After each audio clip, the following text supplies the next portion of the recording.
हिमाचल प्रदेश की जनता को कैसे सपने दिखाए थे। विदेश से जो काला धन वापस लाएंगे उसमें से कुछ परसेंटेज, और हमारा हिमाचल तो एक प्रकार से सरकारी नौकरी में ही सब लोग है। देखिए 2022 में जब हिमाचल प्रदेश में विधानसभा का चुनाव होने वाला है, हजारों करोड़ रुपए का निवेश ऊना का, हिमाचल का कायाकल्प कर देगा। स्वागत है आपका भारत वॉइस में। दो राज्यों में विधानसभा चुनाव को लेकर भारतीय जनता पार्टी ने अपनी पूरी ताकत झोंकनी शुरू कर दी है। प्रधानमंत्री नरेंद्र मोदी, गृह मंत्री अमित शाह से लेकर भारतीय जनता पार्टी के तमाम छोटे बड़े नेता इन दो राज्यों में अपनी पूरी ताकत लगा रहे हैं। प्रधानमंत्री नरेंद्र मोदी तो ऐसा लगता है कि उन्होंने गुजरात में ही एक तरह से डेरा डाल दिया है।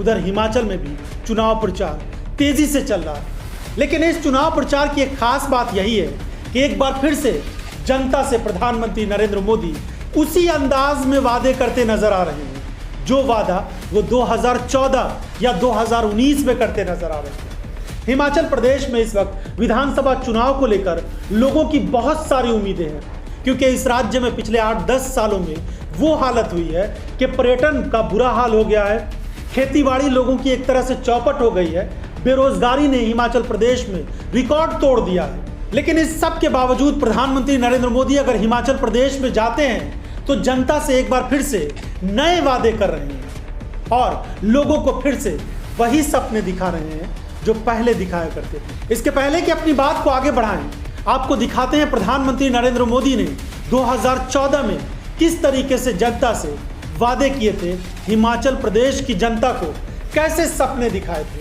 लेकिन जो ईमानदार से टैक्स भरता है उसकी कोई परवाह नहीं है, और इसलिए हमारा निर्णय है कि विदेश से जो काला धन वापस लाएंगे उसमें से कुछ परसेंटेज ये जो रेगुलर सैलरी वाले लोग इनकम टैक्स भरते हैं ना, उनको इनाम के रूप में वापस देंगे।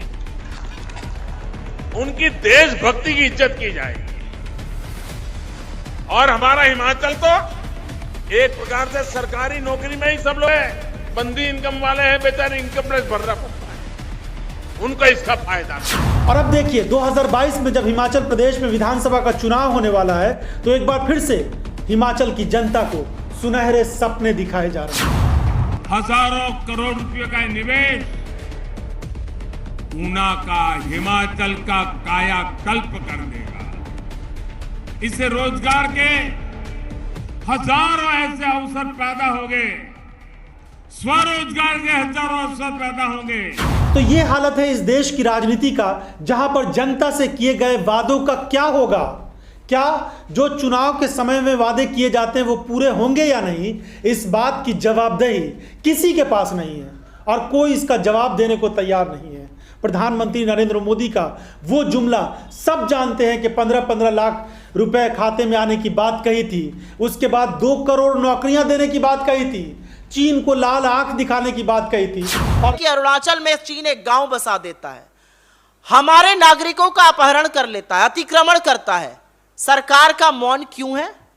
मोदी जी वो लाल आंखें आप कब खोलेंगे? या चीनी प्रेम में आप वो लाल आंखें भी भूल गए हैं और आपकी 56 इंच की तथाकथित छाती भी कुंद हो गई है। चीन का सबसे बड़ा हथियार वो है जो प्रधानमंत्री मोदी ने जून 2020 में बोला था। चीन बार बार कहता है, आप ही के प्रधानमंत्री ने तो कहा था कि कोई घुसा हुआ नहीं है। तो सोचिए, चीन हमारे यहां अतिक्रमण करता है, हमें अपने पेट्रोलिंग पॉइंट से पीछे ढकेलता है, और किसके सौजन्य से कर रहा है? मोदी जी के उस झूठे वक्तव्य के सौजन्य से जो उन्होंने बिना पलक झपकाए पूरे देश के सामने बोला। महंगाई, बेरोजगारी का हालत यह है कि हर दिन नए रिकॉर्ड बन रहे हैं, डॉलर की कीमतें लगातार बढ़ती जा रही है, रुपया लुढ़कता जा रहा है, लेकिन इसकी जवाबदेही किसी के पास नहीं। प्रधानमंत्री नरेंद्र मोदी से, भारतीय जनता पार्टी के नेताओं से किसी की हिम्मत नहीं है कि वो सवाल कर सके कि आखिर आप जब वादे करते हैं तो उन वादों को पूरा क्यों नहीं करते हैं। गुजरात जैसा राज्य, सोचिए वहाँ भी विधानसभा के चुनाव होने वाले हैं और प्रधानमंत्री नरेंद्र मोदी को वहाँ पर कई रैलियाँ करनी पड़ रही है। गृह मंत्री अमित शाह गौरव यात्रा निकाल रहे हैं, भारतीय जनता पार्टी के बड़े बड़े नेता उसमें शामिल हो रहे हैं, उनके माध्यम से यात्राएं निकाली जा रही हैं। जनता के बीच एक बार फिर से नई नई बातें कही जा रही है। सोचने वाली बात यह है कि प्रधानमंत्री नरेंद्र मोदी का गृह राज्य, गृह मंत्री अमित शाह का गृह राज्य पिछले 27 सालों से गुजरात में भारतीय जनता पार्टी की सरकार है। फिर क्या ज़रूरत है कि नए सपने दिखाए जाएं, नई बातें की जाए, क्योंकि इतने सालों में, इतने वर्षों में और पिछले 8 सालों में ये डबल इंजन की सरकार है, उसने तो इतना काम कर दिया होता कि वहाँ पर पीएम मोदी को 1-2 बार चले जाते तो काफ़ी था। अपने गृह राज्य में इतना रैली, भाषण और इतने ज़्यादा चुनाव प्रचार की ज़रूरत ही नहीं थी, लेकिन ये करना पड़ रहा है। प्रधानमंत्री नरेंद्र मोदी अपने कार्यकर्ताओं को बता रहे हैं कि कांग्रेस पार्टी के लोग खुफिया तरीके से गांव-गांव में जाकर काम कर रहे हैं। इसके लिए तुम सावधान हो जाओ, सतर्क हो जाओ और अपने काम को ठीक तरीके से करो। कहीं ऐसा ना हो कि गुजरात हाथ से निकल जाए। हालात यही बने हुए हैं। हालांकि आम आदमी पार्टी वहां पर एक बड़ी भूमिका में नजर आ रही है और कहा जा रहा है कि अगर सत्ता परिवर्तन होगा तो आम आदमी पार्टी सत्ता में आएगी, लेकिन अंदर खाने जो खबरें चल रही है वो बेहद चौंकाने वाली है। कहा जा रहा है कांग्रेस पार्टी अंदर ही अंदर इस बार ऐसे काम कर रही है क्योंकि उसने पिछले 3-4 चुनाव में बहुत चीज़ों को समझा है, बहुत हालात झेले हैं, इसलिए उसके नेता और कार्यकर्ता अंदर अंदर बूथ लेवल पर गांव-गांव जाकर लोगों से संपर्क साध रहे हैं और लोगों को बता रहे हैं कि इस सरकार ने आपका कितना नुकसान किया। पिछले 27 सालों में बीजेपी ने इस राज्य का कितना नुकसान किया है। लेकिन एक बार फिर से भाजपा वही बातें दोहराती नजर आ रही है। तो जनता के सामने ये चीज़ें अब हैं और लोगों ने अब आजमा लिया है, चीज़ों को समझ लिया है। इसीलिए कहा जा रहा है कि अब भाजपा के विपरीत दिन आने वाले हैं, उल्टे दिन शुरू होने वाले हैं, क्योंकि अच्छे दिनों की शुरुआत तो हो गई थी। वो अच्छे दिन सिर्फ चंद लोगों के लिए आए हैं, चंद औद्योगिक घरानों के लिए आए हैं, आम जनता के लिए नहीं आए। इसीलिए आम जनता अब कोई दूसरा विकल्प देख रही है। यही वजह है कि भारत जोड़ो यात्रा को लेकर लोगों की उम्मीद बढ़ती जा रही है।